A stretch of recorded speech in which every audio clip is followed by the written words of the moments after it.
Hello my dear students, my name is Aditya Shukla. आप सभी का स्वागत करता हूं मैं आपके अपने एमसीक्यू एंड इंजीनियर्स हब में।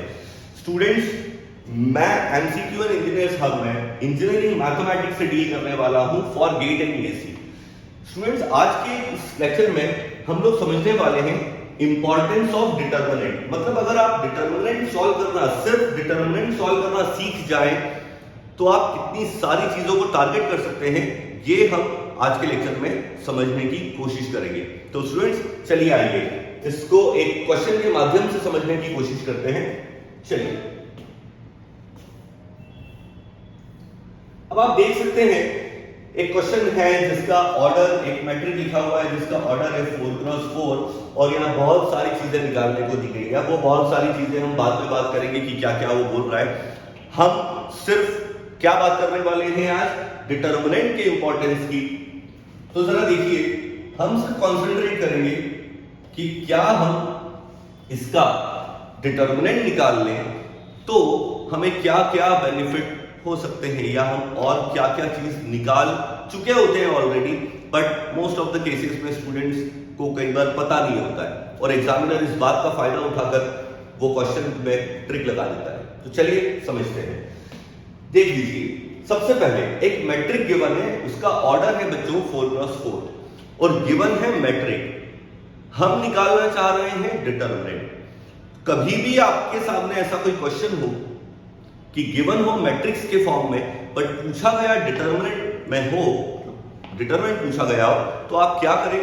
आप सबसे पहले उस क्वेश्चन को क्या कर लें, डिटर्मिनेंट के फॉर्म में आप लिख लीजिए। सिर्फ नोटिफिकेशन मैट्रिक्स का हटा दीजिए और उसको डिटर्मिनेंट के फॉर्म में आप लोग लिख दीजिए। ठीक, 4x4 का ये डिटर्मिनेंट हो गया, क्योंकि मैट्रिक्स के ऑपरेशंस अलग है, डिटर्मिनेंट की प्रॉपर्टीज ऑपरेशन अलग है। हम बात कर रहे हैं डिटर्मिनेंट की। तो लिख लिया हमने। लिखने के बाद हमने देखा कि हम सभी लोग 3x3 के डिटर्मिनेंट में तो बहुत कंफर्टेबल है, बट 4x4 के डिटर्मिनेंट में कहीं कहीं कोई इश्यू आता है। तो यहां से एक प्रोसेस के थ्रू इसको आसान बनाने की कोशिश करते हैं। जरा देखिए, सबसे पहला स्टेप क्या लिखा है, interchange R1 and R2। R1 और R2 को इंटरचेंज कर रहे हैं। क्यों कर रहे हैं अभी आप देखिए, अभी आपको समझ में आ जाएगा। 1 0 3 0 0 1 2 3 2 3 0 1 3 0 1 2।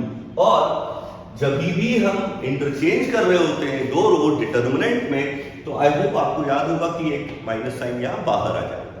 अब देखिए, अब मुझे पहली रो का पहला एलिमेंट क्या मिल गया, 1, एंड बाय यूजिंग दिस 1 हमें क्या करना है, हमें उसके नीचे साइड के एलिमेंट्स को 0 बनाने की कोशिश करना है, यूज इसी को करना है। इन एलिमेंट्स के साथ क्या हो रहा है, we don't bother about this thing.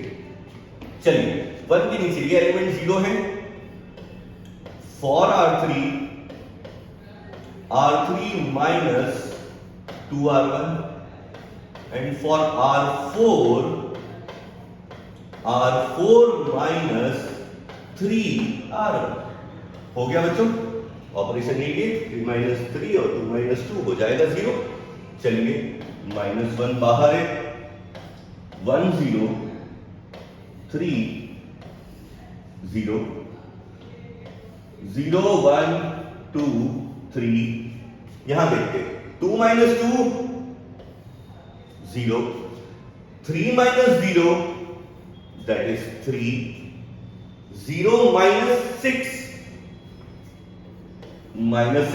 and 1 minus 0 that is 1, 3 minus 3 0, R4 minus 3R1, 3 minus 3 0, 0 minus 0 that is 0, 1 minus 9 minus 8 and 2 minus 0 that is 2।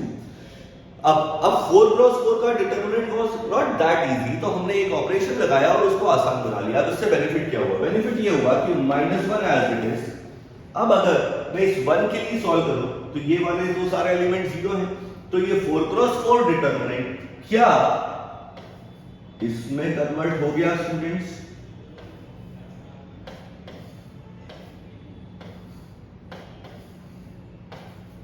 ठीक, अब यहां से आपके पास दो लॉजिक है। क्या logic number 1, -1 as it is है, इस 3x3 के डिटरमिनेंट की वैल्यू आप निकाल लो और बस जो भी वैल्यू आए आपका डिटरमिनेंट आ गया।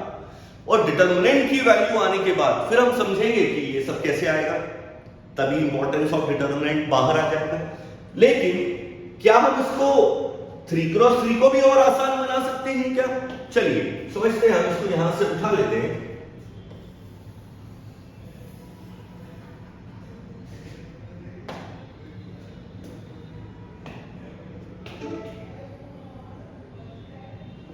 और देखिए यहां हमने रख लिया। अब आप जरा देखिए, ये कोई इक्वेशन नंबर 1 ले दें। अब आप चाहो जो भी स्टूडेंट 3x3 डिटरमिनेंट में कंफर्टेबल है वो डायरेक्टली सॉल्व कर लें। अदरवाइज अगर आप कंफर्टेबल नहीं है तो आप एक स्टेप और कर सकते हैं। क्या? ये 1 यूज कीजिए और इस 1 को यूज करते हुए ये नीचे वाले एलिमेंट 0 बना दीजिए जिसका ऑलरेडी ये 0 है। तो ये क्या होगा बच्चों? R2 for R2 minus 3R1। तो अब आप देखिए -1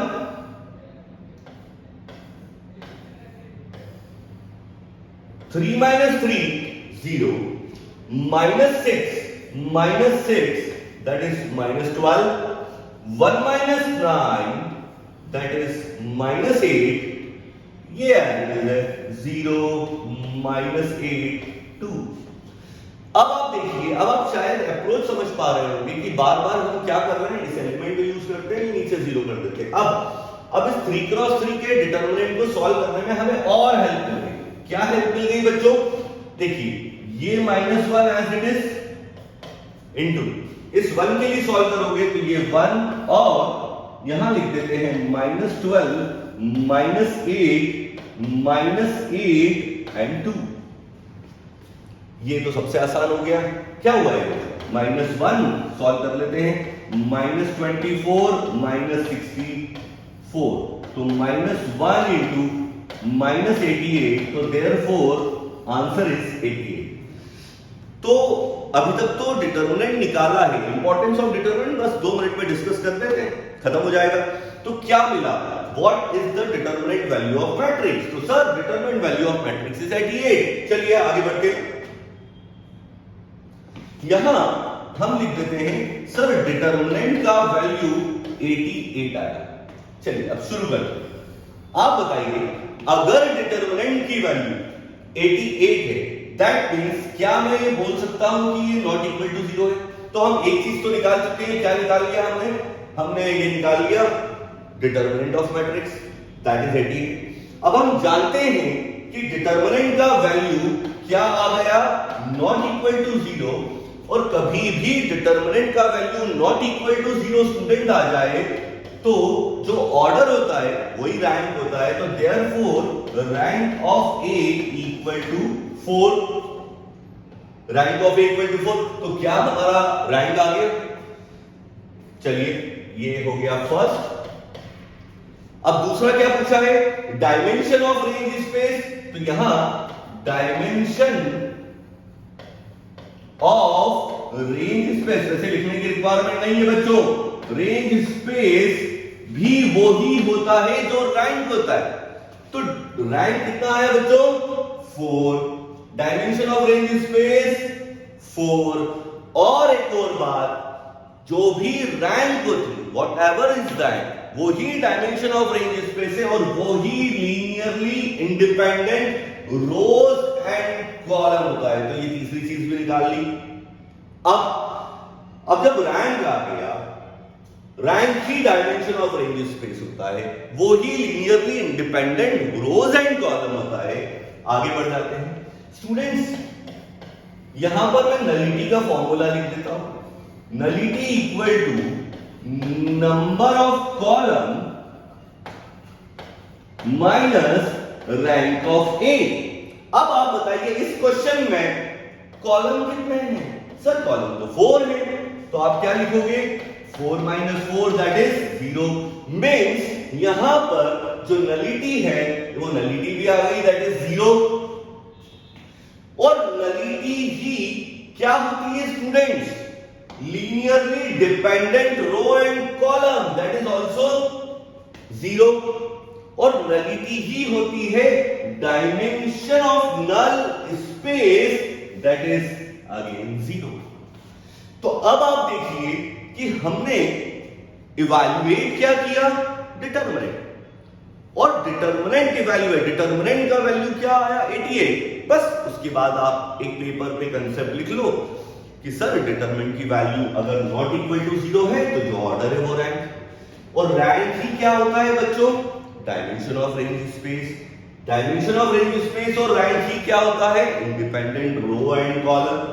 फिर आप नलिटी निकाल लीजिए, नलिटी एक फॉर्मूले से आ जाएगा, वहीं से डिपेंडेंट रो आ जाएगा, डिपेंडेंट कॉलम आ जाएगा, डायमेंशन ऑफ नल स्पेस आ जाएगा।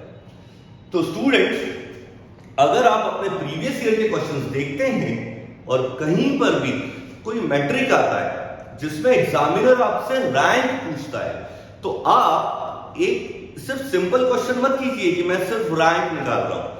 आप रैंक निकाल सकते हैं, उसी क्वेश्चन से डायमेंशन ऑफ रेंज स्पेस, वो ही linearly independent row and column भी दे देगा, नलिटी भी दे देगा, डिपेंडेंट रो एंड कॉलम दे देगा, डायमेंशन ऑफ नल स्पेस दे देगा, और most important determinant of matrix दे देगा।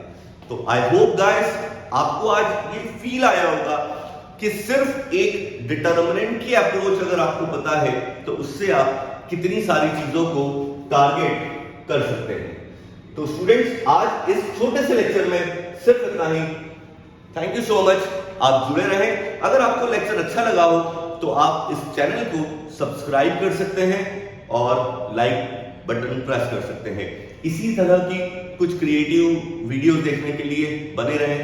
जब तक के लिए thank you, bye bye, take care, जय हिंद।